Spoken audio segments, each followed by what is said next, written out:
शिक्षा निदेशालय राष्ट्रीय राजधानी क्षेत्र दिल्ली वर्कशीट नंबर 33 विषय गणित कक्षा 9।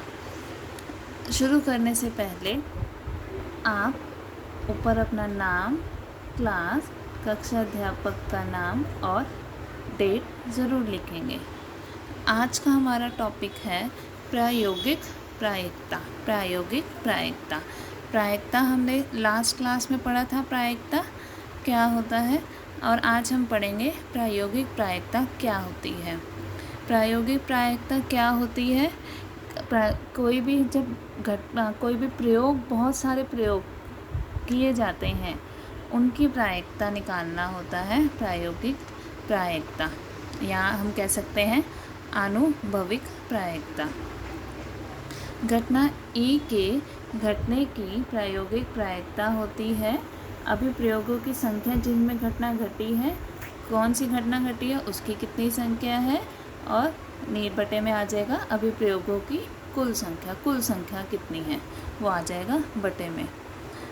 हमें कुछ उदाहरण दिए हुए हैं, आओ उसे समझते हैं। उदाहरण नंबर 1, एक सिक्के को 1000 बार उछालने पर निम्नलिखित बारंबारताएं प्राप्त होती है। एक सिक्के को अब हमने कितनी बार किया? 1000 बार उछाला है, तो कुल हमारे पास यहाँ अभी प्रयोग है 1000। तो चित कितनी बार आया है? 455 बार, और पट आया है 545 बार। तो अब हमने मान लिया एक चित आने की घटना को हम E मान रहे हैं और एक पट आने की घटना को हम मान रहे हैं F। इसलिए एक चित आने की प्रायिकता क्या हो जाएगी? प्रोबेबिलिटी ऑफ E, ऐसे लिखेंगे। चित्तों के आने की संख्या कितनी थी? 455, और अभिप्रयोगों की कुल संख्या कितनी थी? 1000। तो 455 बटे में 1000 क्या आ गया? 0.455। नीचे कितने 3 ज़ीरोज़ हैं, तो ऊपर 3 अंकों के बाद दशमलव लग जाएगा। इसी प्रकार अब एक पट आने की प्रायिकता क्या होगी? पट कितनी बार आए हैं उनकी संख्या अब और अपॉन में अभिप्रयोगों की कुल संख्या। तो 545 बार पट आया था और नीचे आ गया 1000। 545 बटे में 1000 कितना आ गया? 0.545। नीचे ही सेम 3 ज़ीरो है, तो 3 अंकों के बाद दशमलव लग गया। इन दोनों को हम जमा कर रहे हैं तो क्या आएगा? 1 आ रहा है। इसमें यही चीज़ है कि प्रायिकता की, कभी भी प्रायिकता, जितनी भी प्रायिकताएं होंगी सबका जोड़ कितना होगा? हमेशा 1 होगा।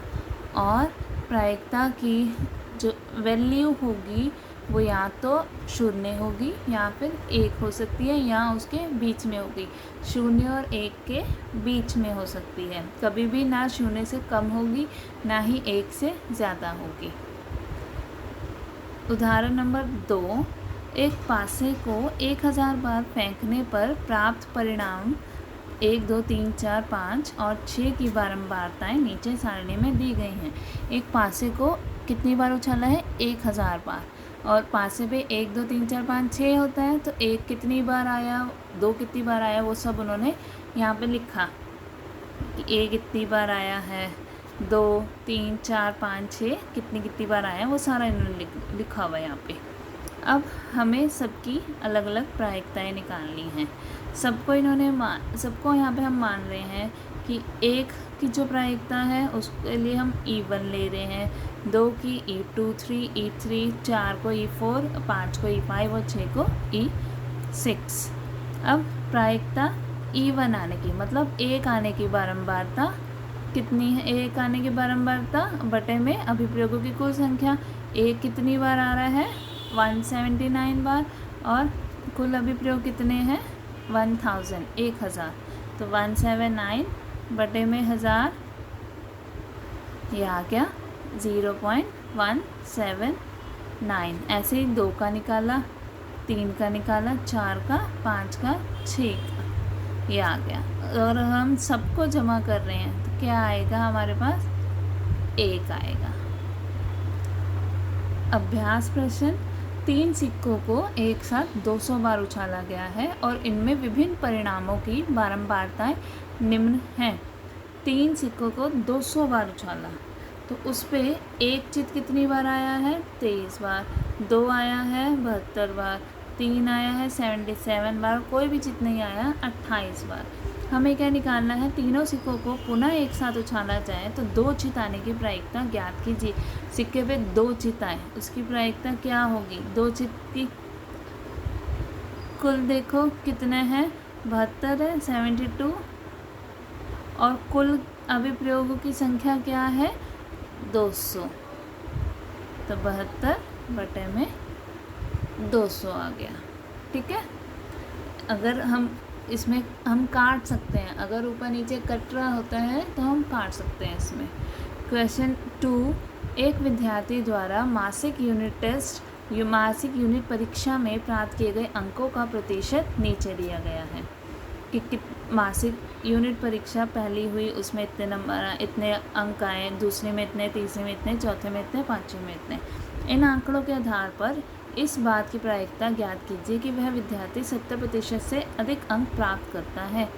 कि 70% से अधिक अंक, 70% से अधिक अंक किस किस में आ रहे हैं? यहाँ 1, 2 और 3।